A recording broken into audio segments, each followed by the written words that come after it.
श्री गणेशाय नमः। श्री सरस्वत्यै नमः। श्री गुरुभ्यो नमः। श्रुतिस्मृतिपुराणानामालयं करुणालयं नमामि भगवत्पादशङ्करं लोकशङ्करं। शङ्करं शङ्कराचार्यं केशवं बादरायणं सूत्रभाष्यकृतौ वन्दे भगवन्तौ पुनः पुनः। ईश्वरो गुरुरात्मेति मूर्तिभेदविभागिने व्योमवद्व्याप्तदेहाय दक्षिणामूर्तये नमः। योऽन्तः प्रविश्य मम वाचमिमां प्रसुप्तां सञ्जीवयत्यखिलशक्तिधरस्वधाम्ना अन्यांशहस्तचरणश्रवणत्वगादीन् प्राणान् नमो भगवते पुरुषाय तुभ्यं। साधन चतुष्टय संपत्तीचा विचार करत असताना आपण विवेक पाहिला, वैराग्य पाहिलं आणि त्यानंतर येणारा विषय म्हणजे शमाधी षटक संपत्ती याच्या चिंतनाला आपण आरंभ करत होतो। शमाधी षटक संपत्ती म्हणजे काय तर शम, दम, उपरती, तितिक्षा, श्रद्धा आणि समाधान। वैराग्य बळकट झाल्यानंतर या शमाधी षटक संपत्तीला सामर्थ्य प्राप्त होणं सुरू होतं।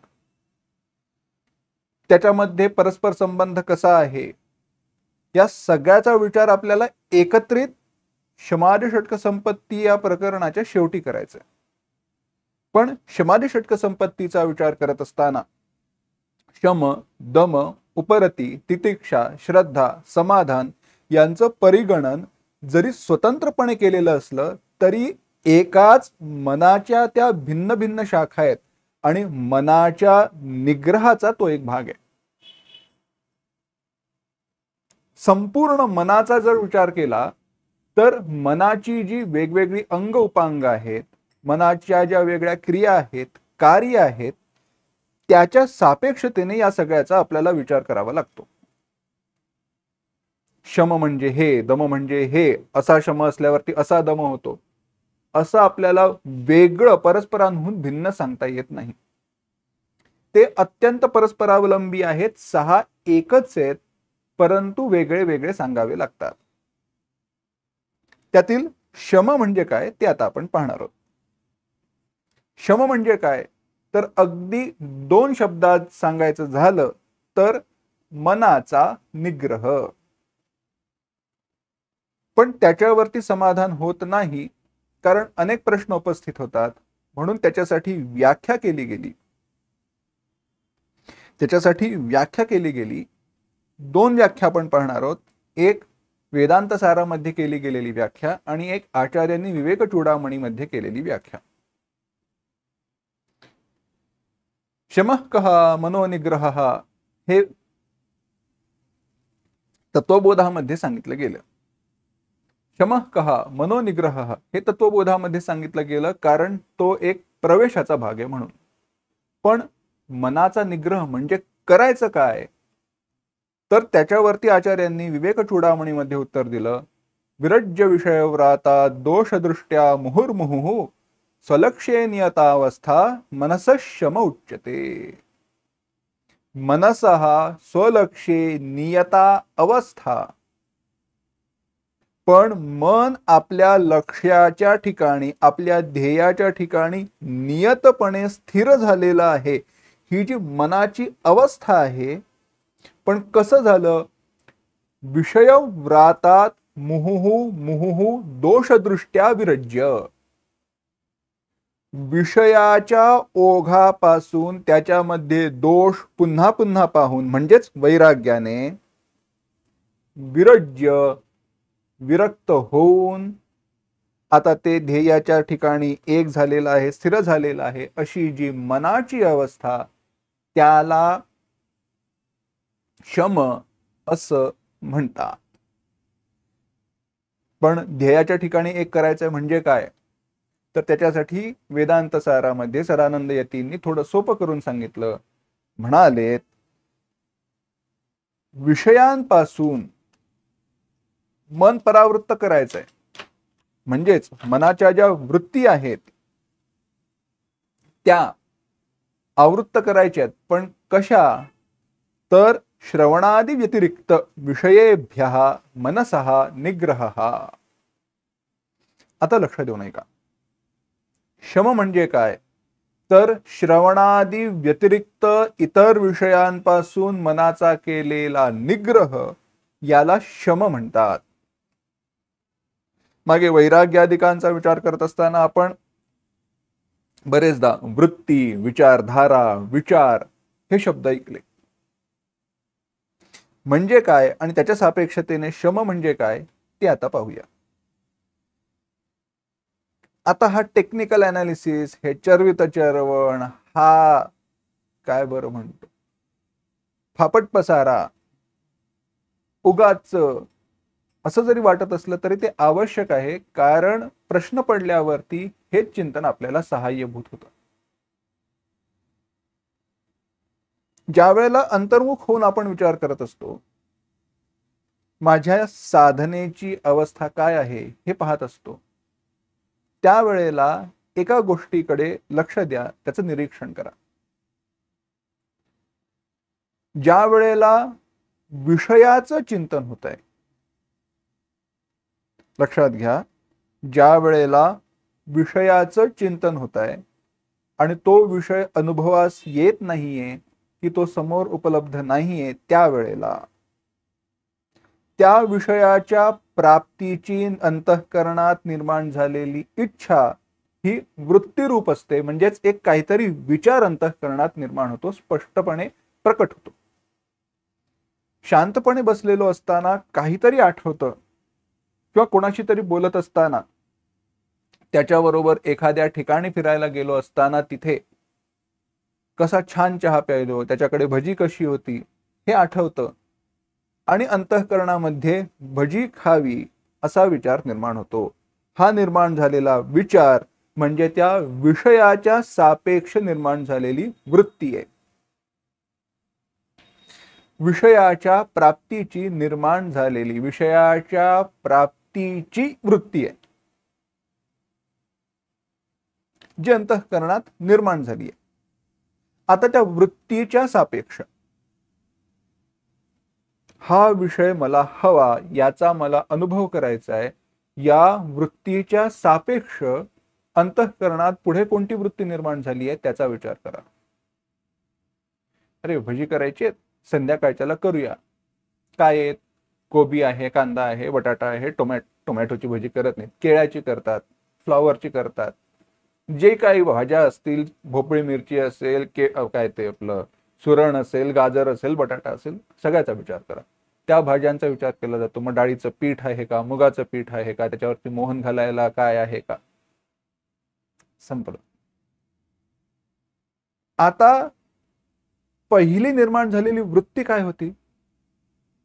दृष्टांतामध्ये पहिली निर्माण झालेली विषयाच्या सापेक्ष असणारी वृत्ती काय होती, किंवा विषय वृत्तीच काय होती? भजी करावी.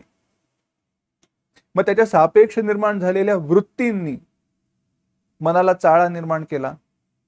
एवढंच नव्हे, त्या कार्याकडे आता मनाला प्रवृत्त केलं.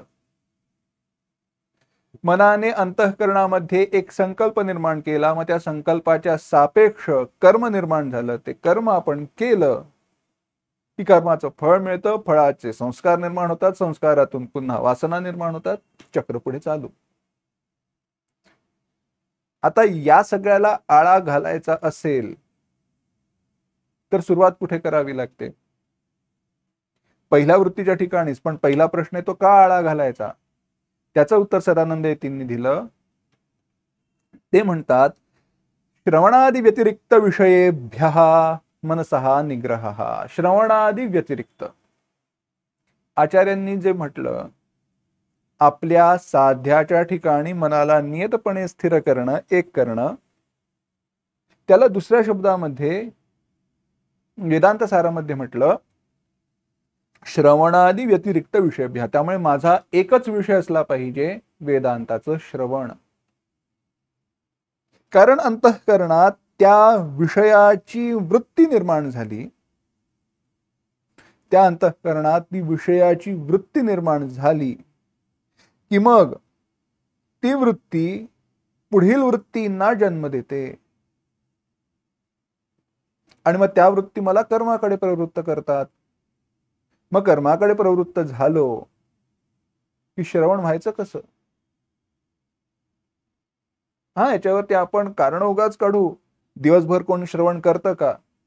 बरोबर आहे, दिवसभर आपण श्रवण करत नाही, पण दिवसभरात जे काही आपण करतो त्याचा ज्या वेळी आपण श्रवण करतो त्याच्यावरती परिणाम होतो ना. तडास लागेपर्यंत जेवलो, खूप गोड खाल्लं, खूप आटवलेल्या दुधाचे पदार्थ खाल्ले, भरपूर तूप असलेले पदार्थ खाल्ले की अंगावरती येतं, मग झोप येते, मग श्रवण बिघडतं, आहे ना. तेच आहे, विषयाची ती वृत्ती ज्या वेळेला अंतःकरणात निर्माण होते त्यावेळेलाच विरज्य विषय व्राता दोष दृष्ट्या मुहुर्मुहुः, त्याच्यामधील दोषांचं चिंतन करून त्या वृत्तीला थांबवणं हे दुसऱ्या वृत्तीनेच शक्य आहे. त्या विषय वृत्तीला जी त्याच्या पुढील विषय प्राप्तीच्या वृत्तींना जन्म देणार आहे, त्या विषय वृत्तीला आधीच आळा घालणारी जी वृत्ती, अरे भजी खायचं म्हणतोस पण कशाला वेळ घालवायचा, घसा बिघडतो, पोट बिघडतं, खराब होतो घसा, खोकला होतो, आणि एवढी मेहनत करून करायचंय काय, उरलेल्या तेलाचं काय करणार, इत्यादी. तो विचार करून राहू देत कधीतरी असं म्हणून. आता कधीतरी वगैरे ते तात्पुरते, हा, टाळाटाळ करणे म्हणजे त्या विषयाच्या प्राप्तीची टाळाटाळ करणे. कारण की आपलं वैराग्य एवढंही प्रखर नाही, प्रकट काय बरं म्हणतो, तीव्र नाही की म्हटलं आणि तो विषय दूर गेला. हळूहळू पण मनाला ते समजावणं आणि त्या विषय वृत्तीला त्याच ठिकाणी आळा घालणारी जी वृत्ती, त्या वृत्तीला, त्या विचाराला किंवा विचारधारेला शम असं म्हणतात. हा शम दृढ असला पाहिजे. शम दृढ असला पाहिजे म्हणजे काय, तर आता लक्षात घ्या. शम दृढ असला पाहिजे म्हणजे योग्य वेळेला ती वृत्ती निर्माण झाली पाहिजे. तो विषय पाहिला किंवा त्या विषय प्राप्तीची इच्छा निर्माण झाली, मग विषयाचा उपभोग घेतल्यानंतर अरे रे असं चालत नाही, होऊ द्यायचं नाही. सोपं नाही हे अजिबात सोपं नाही. का? कारण असं आहे, जर विचार केला तर अंतःकरणात निर्माण होणाऱ्या, सोप्या शब्दात सांगतो, विदाउट एनी एक्सटर्नल ट्रिगर्स,